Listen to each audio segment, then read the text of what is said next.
হঠাৎ করেই তিশা আখির উপর অনেক বেশি ক্ষেপে গেল এবং আখিকে কিন্তু জোতা মারতে চাইলো যে তোকে সামনের পার পেলে মাথা থেকে পা পর্যন্ত তোরে জোতা দিয়ে পেটাইতাম। হঠাৎ করে তিশার এ কথা বলার কারণ কি? আসলে আখি এখন কি করেছে?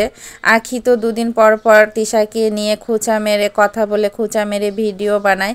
আসলে আখিও কিন্তু কম না, কারণ তিশা যেমন আখিও কিন্তু সেমনই। আখি সেই প্রথম থেকেই তিশা সংসার থেকে চলে আসার পর থেকেই কিন্তু তিশাকে নিয়ে খোঁচা মেরে মেরে নানান কথা বলতে থাকে ইদানিং। আর তার অনেক অহংকার এবং নাকি দেমাগ বেড়ে গেছে, কথা সবাই বলছে যে নতুন ফ্ল্যাট কিনে তারপর নতুন ফ্ল্যাটে ফার্নিচার উঠিয়েছে নতুন নতুন, তো এগুলার করে তার ভিতরে নাকি অহংকার এসে গেছে। সে মাসে 2 টাকা অনলাইন থেকে ইনকাম করছে। অনেকেই তো বলছে যে ফকিন্নি। গতকাল তো মৌ সুলতানা আখিকে নিয়ে অনেক পোস্ট করেছে, আখিকে বলেছে যে তুই গরিবের ঘরের মেয়ে, তুই গরিবের ঘরে গার্মেন্টসে চাকরি করে খাইতি, 2 টাকা অনলাইন থেকে এখন ইনকাম করছিস, চুপ করে ইনকাম করে খা। 2 দিন পর পর কেন তুই তিশার পিছনে লাগিস, বিবাহিত ছেলেদের পিছনে লাগি, বিবাহিত ছেলেদের সাথে পরকিয়া করিস। আখি নাকি এখনও বিবাহিত ছেলেদের সাথে পরকিয়া করে।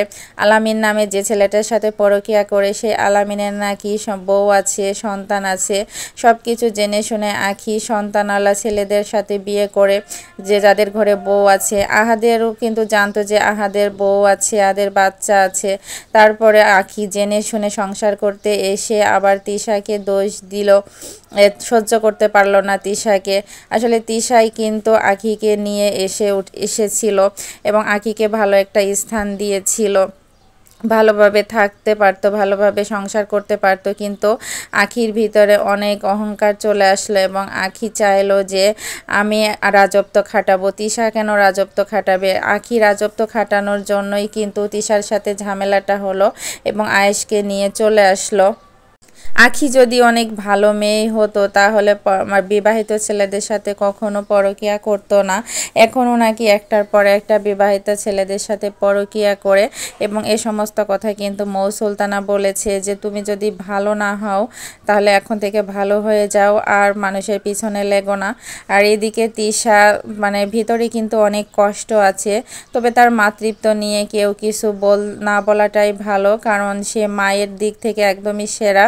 তার আগের ঘরের এক্স হাজব্যান্ডের ঘরে যে সন্তান আছে, ছেলে সন্তান, সেই সন্তানের কথাই কিন্তু তিশা ভুলে যায় নাই। সন্তানের কথাই কিন্তু তার খুবই মনে পড়ে।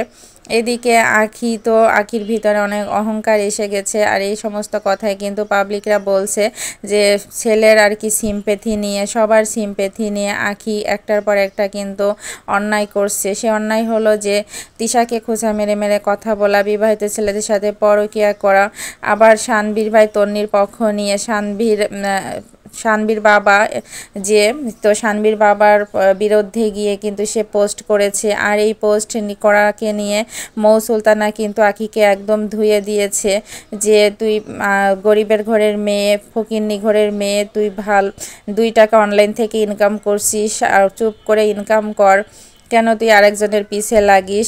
যাই হোক, আখির কিন্তু এখন চুপচাপ করে অনলাইনে কাজ করে যাওয়াটাই ভালো। তিশার পিছনে বা 2 দিন পর পর ওর নামে বিভিন্ন পোস্ট করে মানে খোঁচা মেরে কথা বলা বা ভিডিও বানানো, এগুলা কিন্তু আখির না করাটাই ভালো। কিন্তু আখি কেন করছে 2 দিন পর পর? আসলে আখি কিন্তু ভুল করছে। তিশা যেমন ভুল করেছিল আখিকে জায়গা দিয়ে, তেমন আখিও কিন্তু অনেক প্রকার ভুল এখন করেই যাচ্ছে।